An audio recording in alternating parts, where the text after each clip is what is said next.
Hello there, welcome to the Kerbal Space Program 1.02, and in front of you can see the inaugural launch of the Swan shuttle. It is using a modified Kestrel lifter, modified in the way that basically these thrusters here are not as powerful, so they don't burn through the wing. It has, we get down here, the rear two engines here are tilted to give a bit more kick towards the centre of mass, and finally a whole bunch of burner engines to help with attitude control at the later stages of the burn. And as you can see, there is the Swan, aptly named due to its long neck and dual cargo bay. So let's get this mission running. Swan launch in 3, 2, 1, and she up goes. So the Swan actually has a pretty decent thrust to weight ratio, and yeah, pretty decent all around actually. I have tested a few bits of the launch system, and you can lift quite a lot of cargo actually. I'm surprised by what you can lift. Actually, I wasn't able to max out the lifter. In fact, it was the cargo bay got too full rather than actually maxing out what we could lift. So that was an interesting anomaly. Just roll over to 10 degrees. There we go, 10 degrees, just nicely holding. We will switch on the burners now, because RCS mode triggers the burners. They do really help with attitude control. As you can see at the top there, they are doing their job just nicely. There we go. Their job basically is, because we have a centre thrust across this line here, they just help the nose steer where it's going. You might notice the actual the Swan has no thrust. It's like a traditional space shuttle. It has no engines of its own right. Well, it has a bunch of RCS engines, which is just down there. But we'll look at those later on. They're for orbital insertion if you need them. At 5 kilometers, we're going to begin a rollover into a bit more of a... Yeah, we can begin the roll now. We'll just roll her over to a bit more of a angle to about there. That's where I'd like to put them at the moment. Let the SAS handle all of the hard bits. And Eve is looking great with these clouds, I must admit. I do love the clouds on from Eve. There we go. Alright, so we are climbing quite happily. We will do a pitch over to 45 degrees at 10 kilometers. But the engines are burning quite nicely. The main engines are burning for their last tank of fuel right now. Yep. We are actually not requiring much access control from the burners. They are doing more than we need. We're actually getting Mach effects right now on the plane, if you notice, which is interesting. Beginning rollover maneuver. Tipping to 45 degrees. Tip, tip, tip, tip, tip, tip, tip, tip, tip, tip, tip, tip, tip. Come on, tip it to 45 degrees. Careful, not go too far, too fast, because if you do, you will not correct for it. A little bit too far on that one. Come on. Come on. Come on. Furnace, help me out. We're rolling. Uncontrolled roll. We're in an... Oh. We're regaining control. We are regaining control. There we go. Okay. Whoa, that was close. That was me just being a little bit heavy on the controls there. Ooh. We almost lost the craft, but the burners helped it out, and you see why we have so many burners as well. Yeah, the burners are extremely useful here. I mean, I have never used them before in any other craft, but in this case they are very, very useful to have around. There we go. In case you're wondering, that little high-pitched windy sound, that's the collision effects. Something is probably grinding inside that's making that noise. But we are getting ready to jettison the the liquid boosters. Let's just put the camera angle for a great view, shall we?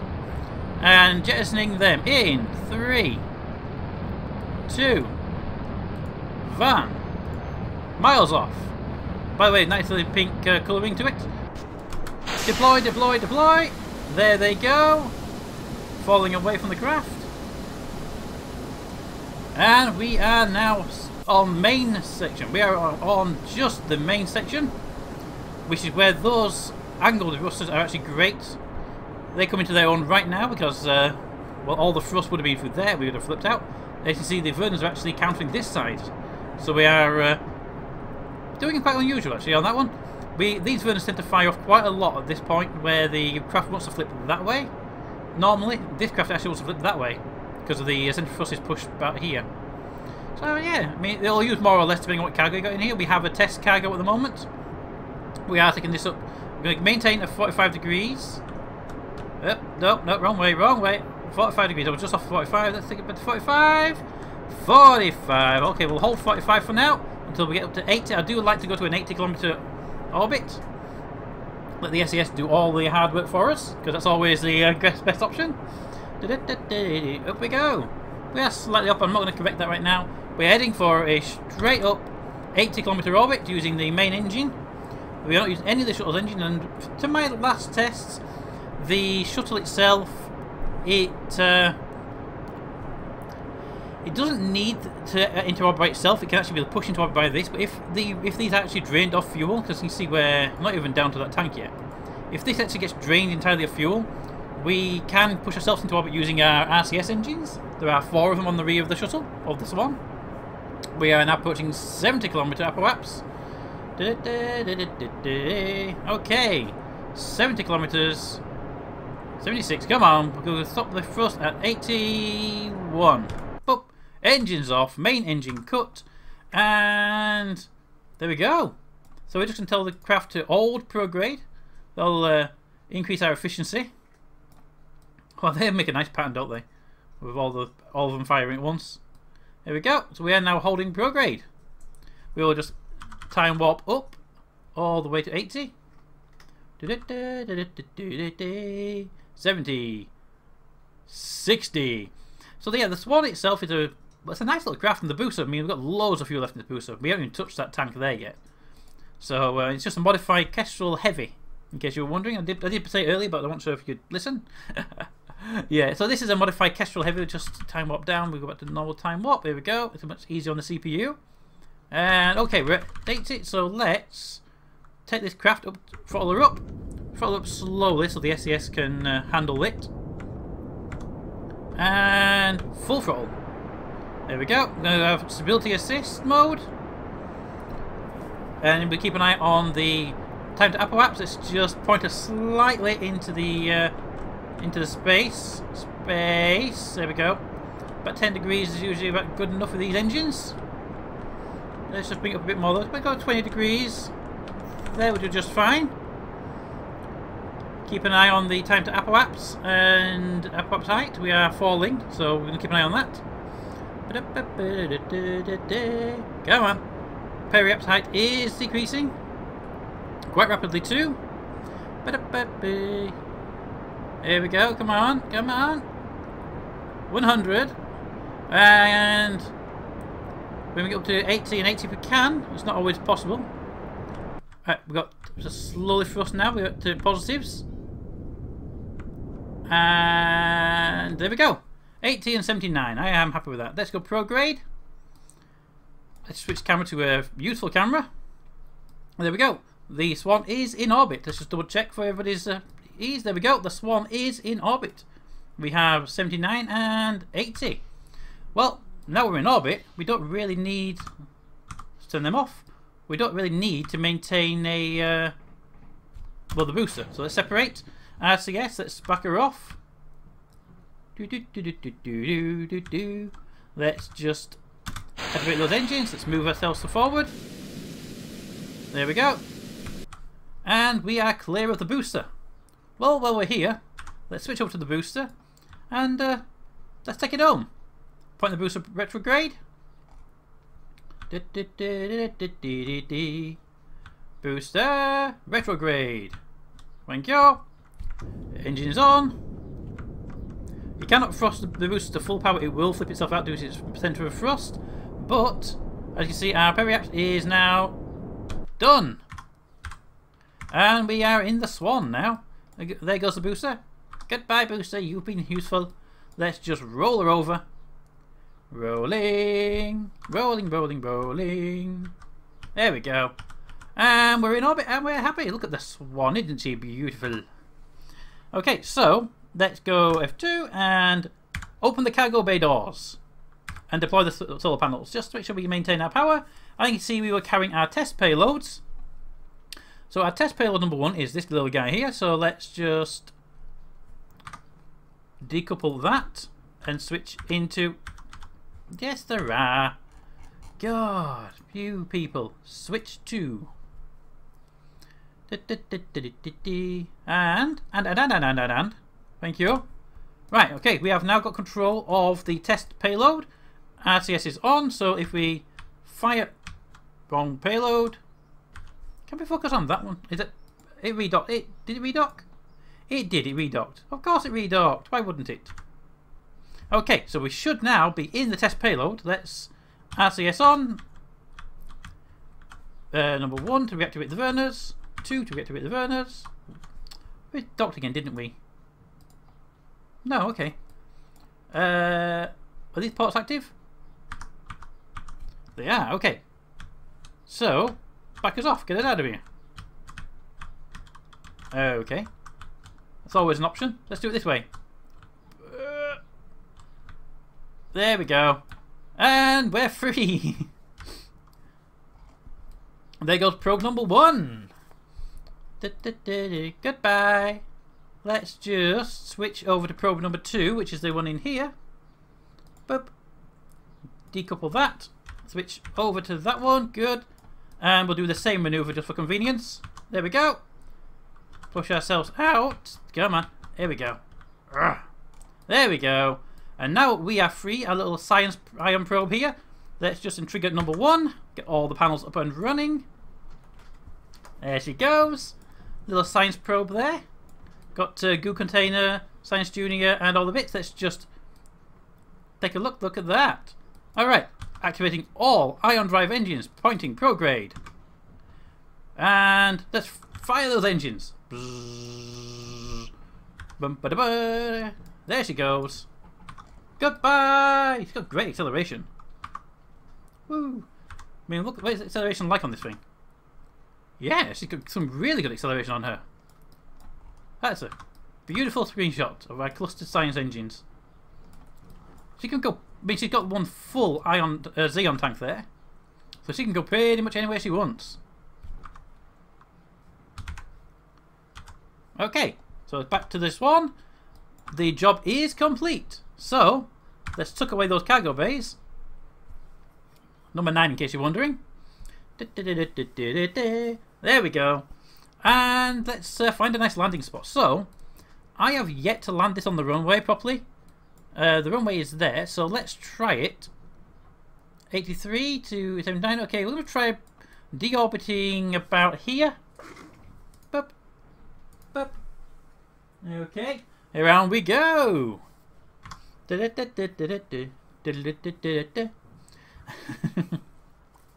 Alright, so we're going to try and deorbit the Swan. I have deorbited many times. I've landed on grass and landed on desert.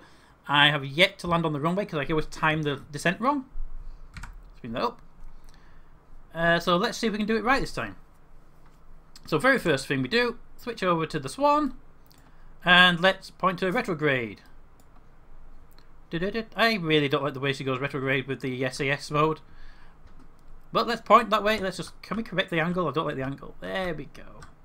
And fire those engines. So these engines are actually being fired, and they are reducing our orbit right now, as you can see. Yes. Yeah, I have massively missed that. If that's my landing site, I am way off. I'm going to aim for here. No, back to there it is. I don't know what that is. Right, okay. Shut down the engine a second. Let's just get this descent path correct if we can. I'm going to aim for about there. Because this plane has quite a good glide slope. So I'm going to aim for about here.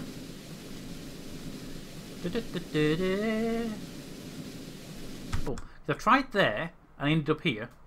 And I've tried... I ended up there, sorry. And I've tried there and ended up crashing to the water here. So we'll try for the middle point, right there. So, time to fly her in. Let's flip her over. Let's set SAS off for a second. Let's do a roll maneuver. There she goes. Look at that. Look at that. Do do do do do do do. You see the big wheelbase there as well for nice easy landings.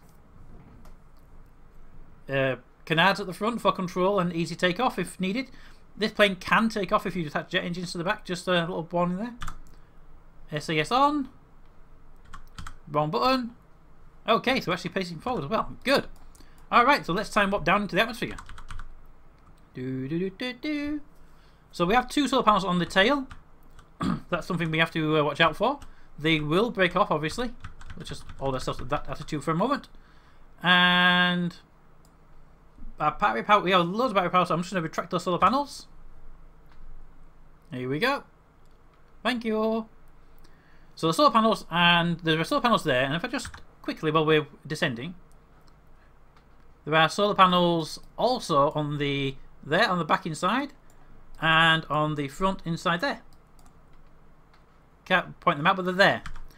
And so you've got internal panels. Once you open the doors, you get power from those solar panels, and you have the ones on the tails as well, which are also useful. So, descent. If we hold our nose at approximately 10 degrees, that should be okay. Let's just time warp it down a little bit lower. Wait for some events. Keep an eye on the vertical speed. It is actually possible for this plane to actually climb back up into a higher vertical speed and actually gain altitude. It sort of skims off the atmosphere. Let's just nose it down a little bit more. 10 degrees is a pretty decent one. You can fly at 10, you can fly at 20. I mean, I've even flown it directly nose in. That also works. Where is it? Okay, so the island is the next place we want to be. So that island coming over the horizon is going to be where we're going. Okay, good. So that's part of the island we're going to be landing on. Let's just time warp her in a little bit. Keep it at 10 degrees. It will slowly increase over time, so let's just nose it down a little bit. There we go. There we go. So you can see our vertical speed is decreasing due to our nose high altitude. If we're not careful, we will pass over the space center at 30 kilometers. So I'm just going to nose it down to about 5 degrees. No, 5. There we go. There we go. 5 degrees. Let's just keep that vertical speed dropping, because you can see our current descent path puts us way ahead of the space center. Come on. Okay, I'm going to put the nose virtually flat right now. Just want to get I want to lose some of the altitude, and we'll pass those mountains nice and high if we can. Time warping in the atmosphere is a perfectly good thing to do. It is never going to end badly for anybody. Okay, we're nosing up slightly. Okay, so here's our problem. We are way too high for where we're going. So I'm going to nose it down a little bit. There we go. We are just the temperature warnings that you can see right now are the emergency batteries and the solar panels which are inside the bay. Yes, they don't appear to actually get protected. So I'm going to turn them off because they have memory leak. And there's space center down. We are way too high and way too fast, and we are not going to hit that space center runway. So I'm going to begin maneuver. Maneuver. Up. There we go. Yes. Maneuver. Pull up. We're not going to make the space center. We're going to head over here if we can. Pull up. Pull up. Oh. There we go. There we go. Bit nose high if we can, please. Let's make that turn. You guys are probably much better landing space planes than I am. So, yeah, well, you can't be much worse than landing a space plane than I am. So, here we go. Gonna make that turn because we're 25 kilometers and we're way too high for, whoa. Thank you. For the space center. So, we're going to land over here on the grass. S bends. Make that turn. Make it a bit more violent the turn if we can. So the speed is dropping very, very rapidly right now. This plane does have a very good ability to stall the air if needed. Just swing those tails around a bit. Let's put our nose down. There we go. Woo! Hold your horses. Hold your horses. We have got RCS on at the moment, but that's because we are quite in the high atmosphere. So, you know, reasons. Legitimate reasons too. So we just pull the nose up. And there we go. Swing her around. I mean, the space center is there. Look how high we are. Yeah, we really should come in a lot earlier than we did. And we're probably even a steeper trajectory. I just want to go that way, and we can land on that grass there. If we make it that far, that is, maybe we might land here. We are descending at 50 meters per second, so that's not too bad. Although our horizontal speed has plummeted. So let's just swing ourselves around. 2 big tails, in case you're wondering. Yes, very nice big tails. Let's put our nose down. We do need to now descend at a higher speed to maintain horizontal speed. We are approaching the point where we can turn the RCS off if we want to, but there's no real reason to do so. Here we go. In case you're wondering, this is critical temperature mod. Critical temperature gauges gives you a nice little overall temperature idea. Let's just swing around that way. I want to go here because I want to make sure we're going to hit grass rather than that. Yeah, I'm going to just put a nose steep descent because we are losing horizontal speed quite dramatically. Look at that for a descent then. How many space shuttles do you not come and fly like that? Hey! Hey! Oh, come on. All the way down we go. Just need to get to below the clouds so we can see the ground coming. 4 times time acceleration is more than capable with this plane. We are flying down at 45 degrees and we are flying straight forward, so you can do steep descents if you want to. There's the ground. Hello, ground. Let's just nose her up. RCS off. We don't really need the RCS. And there is our new runway. Say hello. It's a bit bumpy, but we'll survive it. This plane's very, very robust. 2,000 meters, 2,400 above the terrain. Coming in at a nice steep descent. We still have our RCS thrusters there and there. And our second normal manoeuvring RCS are there, and there's a second set of RCS thrusters right on the wingtip, which is barely visible, right on the edge of the canards. Well, there's one set of engines there, and whoop, the other engines are there. So there's 4 RCS engines, a bunch of RCS ports, and generally a good all-rounder. Let's drop the gear, and there are 3 pieces of landing gear, 2 large and medium. There we go. Let's start nosing her up because we are coming down a bit high, so I want to go over here if we can as well. So nose up. Here we go. Flying around nicely, nicely.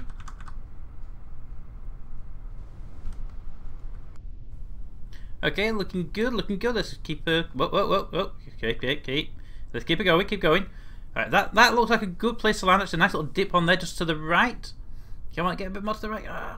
Yeah, here we go. Okay, we're nice. We're going to land right on this edge. Just going to, yeah. We are getting a little bit of speed, I believe. No, speed is going down. Okay, good. 800 meters. Come on. Let's bring up that nose. Let's just try to avoid the ground a little bit. Come on, up. Okay. That's a bit of time acceleration there just to get down a bit quicker. Where is my shadow? Hello? Shadow. Hello, shadow. Where are you? Oh, there you are. Hi. Hey. It's so much easier to land when you can see your shadow. Oh, there it is. Come on. Alright, so we're not doing too bad. We're coming in a nice little glide. Descent rate is not too bad, actually. Only about 5 to 10 meters per second. And yeah, okay. So we're going to get ready to flare before we get near the ground because this plane has the Swan. It has an amazing glide. There we go. Up. Come on. Just get that nose up a little bit higher. Good, okay, so we're bringing it in, just flare up. There we go, look at that. The hill is coming up towards us, so let's just get a bit of speed, and there we go. Brakes on. And she can just come to a stop relatively quick because she's on a hill though. I mean, it does take a bit longer on the tarmac, but on the times I tested it with jet engines on the back just to get up into the air. But there we go. Let's just take a quick look inside, shall we? There we go, let's look at the window. Oop, double click, double, there we go. Look around. I can't see my house. There's a tree though. Hello, tree. How do you get out of here? No. There we go. Hello, Kerbal. I don't remember who you are actually. Hello. All the controls. That's actually a really nice cockpit, isn't it? But there she is, the Swan. It's an amazing little shuttle. I do like the fact there's no big engines on it, so it's not like overpowered. It's like the real shuttle. Once you commit to landing, you are committed to a landing. That's just in the best. Number 9 opens the cargo base like that. So there she goes. Solar panels open with 0, and there you go. So there's the Swan. So as usual, comments in the comments. Thanks for watching, and we'll see you next time. Also, if you're not a subscriber, please consider subscribing.